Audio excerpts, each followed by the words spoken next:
Rita! Where are you?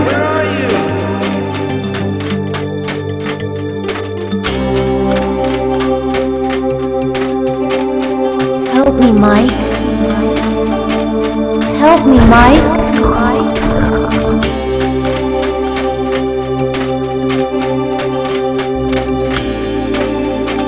Help me.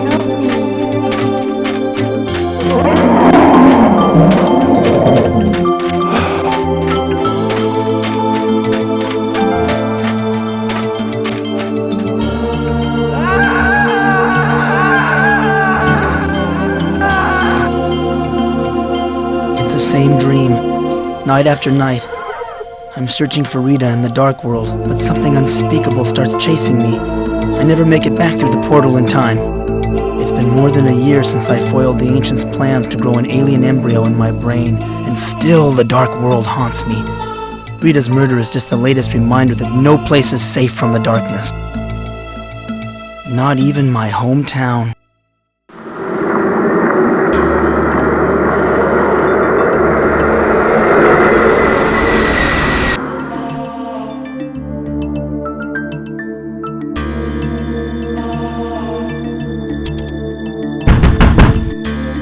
Come in. The door's open.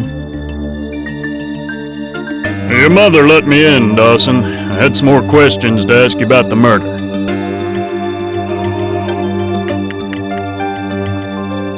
Didn't we go all over this before?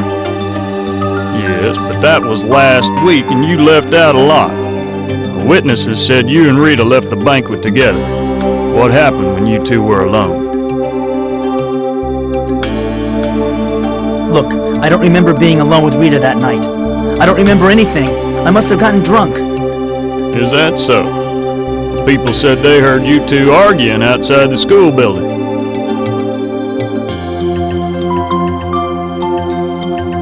Look, Sheriff, I'm going to be late for my doctor appointment. I know all about your sessions with Dr. Sims, but the mayor wants you to make time to meet with the feds later. Feds? You mean the FBI?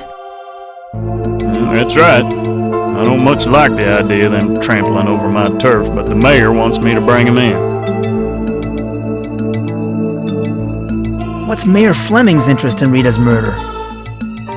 He wants this case solved quickly with the election coming up and all. Seems he has some friends at the Bureau, and believe me, they won't go easy on you. I wish I had something to tell you, Sheriff. I really do. Well, if you remember anything, see me down at the station. But your memory had better return by today, or things won't look good for you.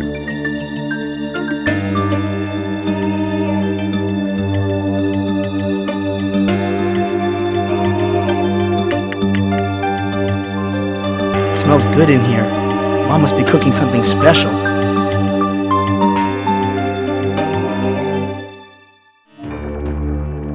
Morning, Mom. So it takes the sheriff to wake you up, Mike?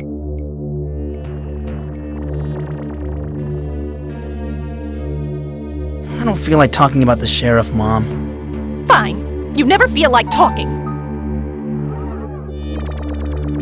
I think I'll eat over at Hank's for breakfast. You should know better than to eat the greasy food at that diner. I thought you were going to start eating healthier. You're not in high school anymore, you know.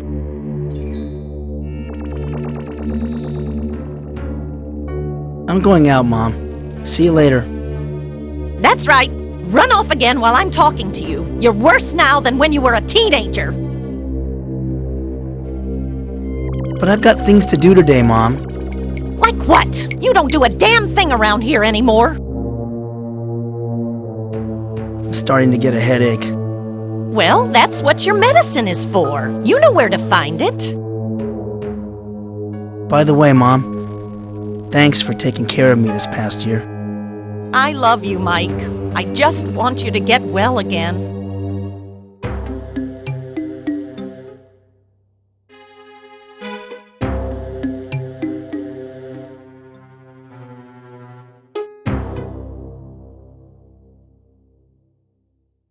When I was a kid, my family used to gather here to watch television.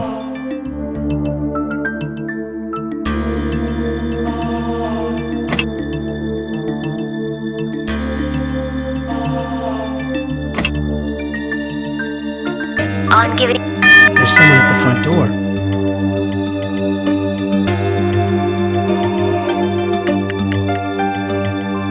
There's someone at the front door. It's a ticket for a traveling carnival over in the park.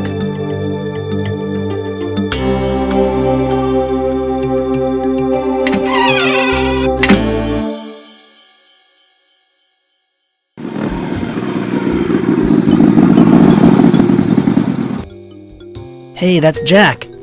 He likes to think he's tough with that motorcycle and all, but he's about the only new friend I've made since I returned home.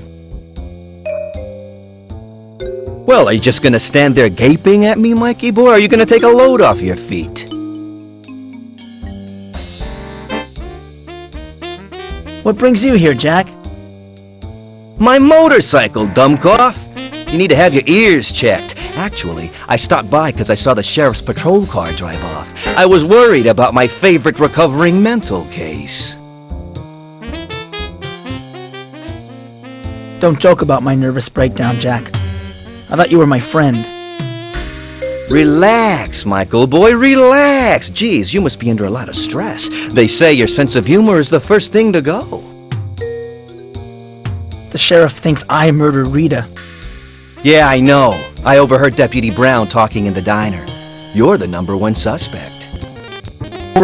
By now. It's a small town, people talk. But that could work to our advantage. I have a plan. What should I do?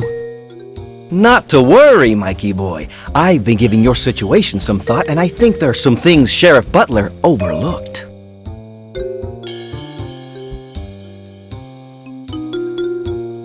You know, Jack, I still can't remember what happened that night. Nothing happened. You know that, and I know that. It's hopeless. I feel like the biggest patsy since Oswald. Don't worry, we'll get you out of this mess. Then we can party. I've got an appointment with Dr. Sims soon. Let's get together afterwards. You're seeing that, Quack?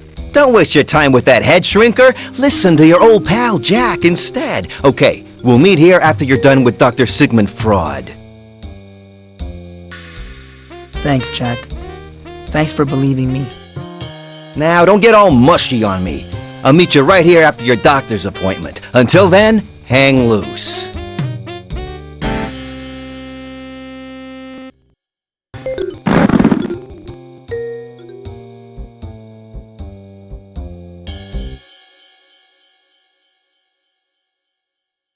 Even though I grew up in this town, I still find that a map helps me get to places quickly.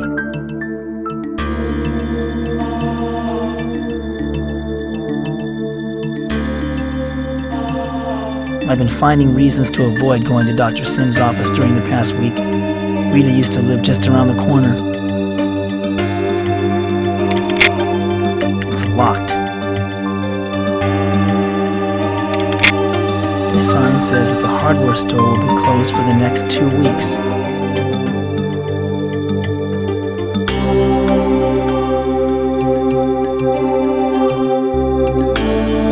There's Paul Cooper. For a guy who runs a hardware store, he doesn't keep his house in very good shape. Nice lawn, though.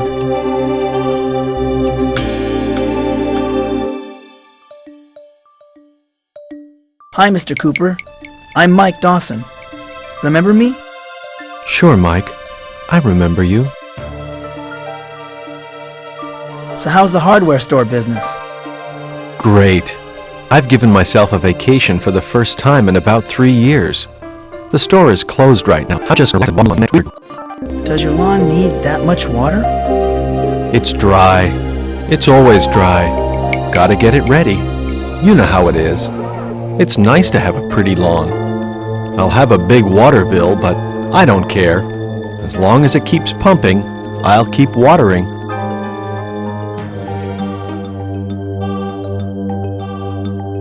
Pretty terrible news about the murder. It certainly was. The second murder this year. I don't know what's going on in this town anymore. What do you know about a second murder? Old man Ramirez. Died in a fire. Some say it was an accident, but I think he was done in. A real shame. He was a steady customer at the hardware store. Liked to read, too. Do you know of anything else strange going on in town? No. Why do you ask? Nothing ever happens here. The town is full of cobwebs and stagnation. It needs a good cleansing. Until the murders, the place was just too quiet. Why do you say the town's too quiet? It was as if the town was waiting for a messenger or something. So I'll water the lawn and get it ready. I want to have a nice lawn ready for the messenger when he comes.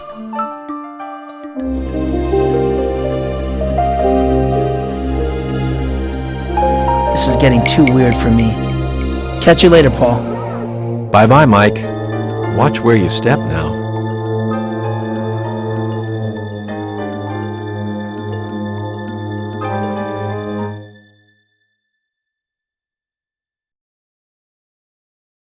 Why is the deputy standing guard in front of Rita's house? She wasn't killed at home. There must be some evidence inside that the police are protecting.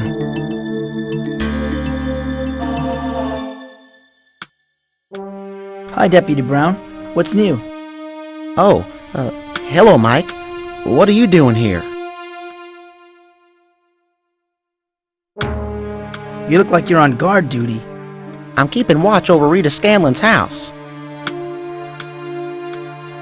A week after the murder? I'm just following orders, Mike. I'm not supposed to let anyone in. We've had problems with vandalism before.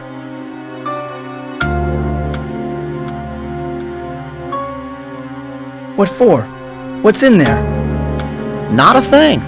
But we need to keep Rita's house intact until the FBI comes. They'll want to go over it with a fine-tooth comb. When's your shift over? Who knows? We've been working overtime at the sheriff's office ever since the body was discovered. This case is being given top priority. Unless there's an emergency or something, I have to stay put.